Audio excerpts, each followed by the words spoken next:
Subscribe करें और देखें एक दिल दहला देने वाली हॉरर स्टोरी। बिना घबराए बेल आइकन प्रेस करना ना भूलें।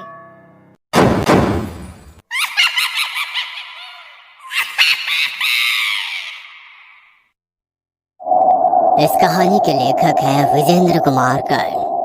कड़ाके की सर्दी पड़ रही थी, इसलिए इन दिनों सड़कें जल्द ही सुनसान हो जाती थी।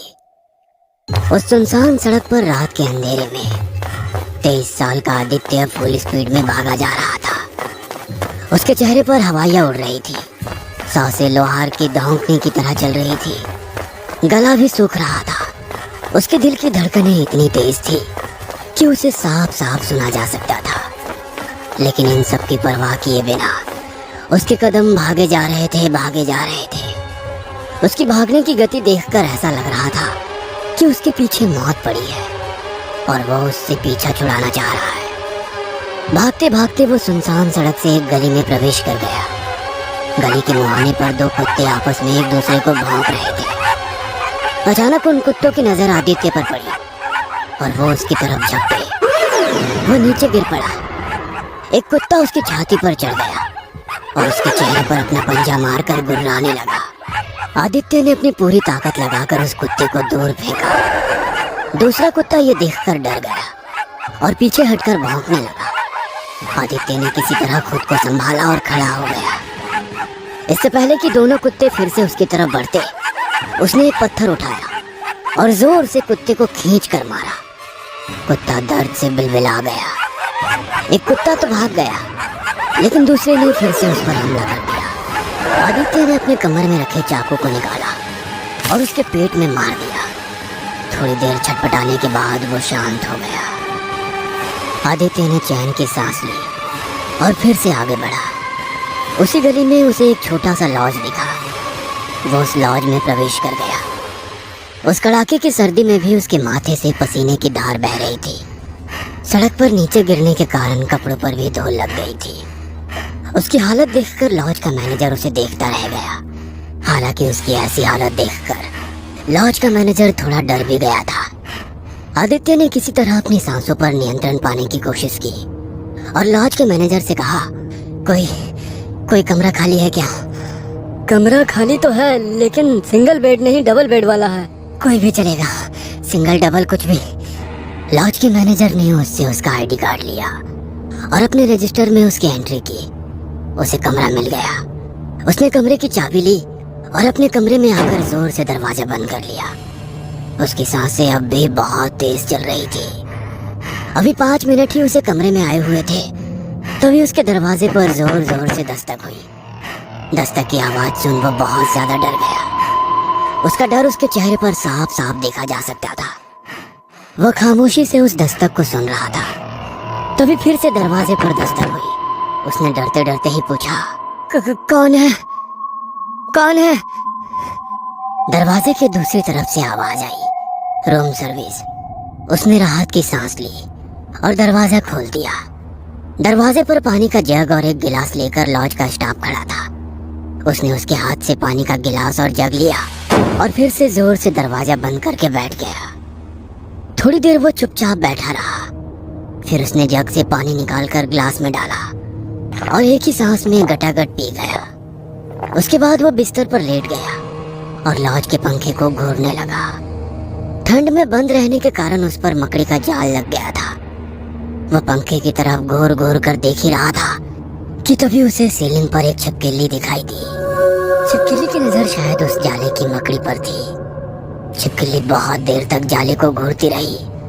अचानक मकड़ी पर हमला कर दिया, लेकिन इस गतिविधि में ना जाने ऐसा क्या हुआ कि छिपकली सीलिंग से नीचे आदित्य की छाती पर गिर पड़ी। आदित्य बिना हिले डुले बिल्कुल जड़ सा होकर छिपकली को देखने लगा और छिपकली उसे। फिर उसने अपने शरीर को जोर का झटका दिया और बिस्तर से उठकर खड़ा हो गया। छिपकली दूर जा गिरी और फिर से दीवार पर चढ़ने लगी। उसके बाद आदित्य वॉशरूम में गया ताकि हाथ पैर धो सके। वॉशरूम में एक टब लगा हुआ था, वो खाली था। टब के पास ही एक बड़ा सा आईना भी लगा हुआ था। वो आईने के सामने खड़ा हो गया और खुद का चेहरा देखने लगा। उसने अपने मुरझाए चेहरे और अपनी बड़ी हुई दाढ़ी की ओर देखा पहली बार आंसू की कुछ बूंदें उसकी आंखों में दिखाई दी। वो खुद को गौर से देख ही रहा था कि अचानक उसका शरीर ऐंठने लगा। वो अपने को सीधा करने की कोशिश कर रहा था, लेकिन लाख चाहने के बाद भी वो सीधा नहीं रख पा रहा था। ये क्या हो रहा है मुझे? ये क्या हो गया है? मेरे शरीर पर ही मेरा नियंत्रण नहीं है। फिर से वही सब कुछ। आदित्य टब में गिर पड़ा। अचानक उसके कंधे के पास जोरों का दर्द शुरू हो गया। दर्द उसकी बर्दाश्त के बाहर था। वह दर्द के मारे चीख रहा था।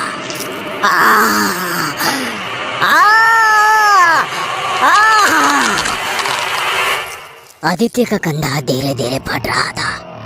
उससे खून निकल रहा था और वो उस टब में जमा हो रहा था।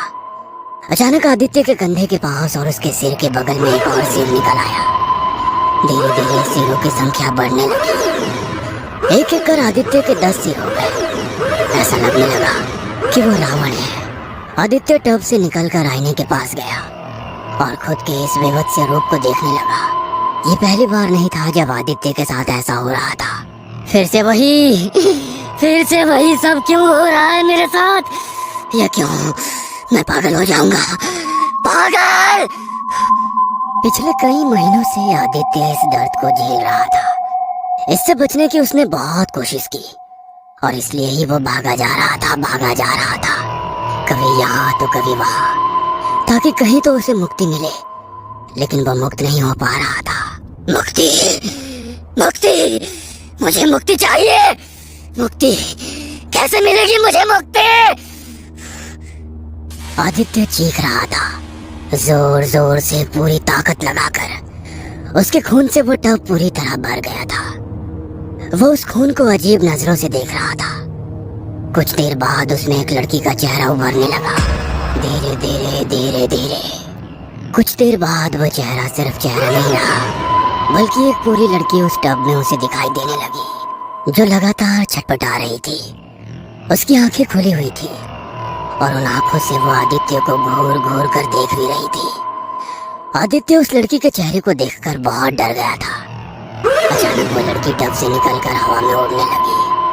आदित्य चीखना चाह रहा था, लेकिन ऐसा लगता था कि उसकी आवाज गले में ही रुक गई है।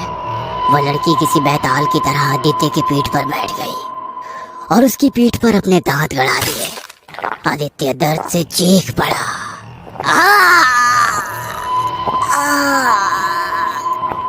अचानक पुलिस के सायरन की आवाज से वो पूरा इलाका गूंज उठा।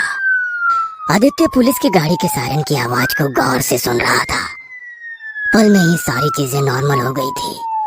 आदित्य के कंधे के पास हो गए सिर एक एक कर गायब हो गए। वो लड़की भी गायब हो गई। सारी चीजें गायब हो गई थी, सिर्फ एक चीज को छोड़कर, और वो चीज थी आदित्य का डर।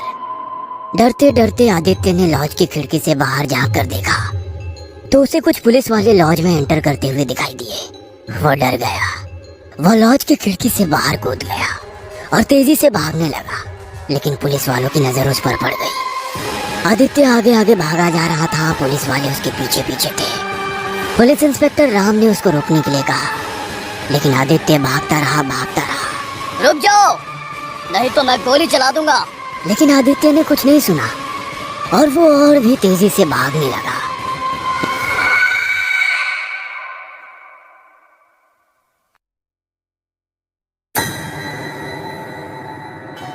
ये कहानी आपको अच्छी लगी हो तो हमें सब्सक्राइब करें। हमारा इंस्टाग्राम और फेसबुक पेज जरूर फॉलो करें। और हाँ दोस्तों, सब्सक्राइब करना भूलना मत।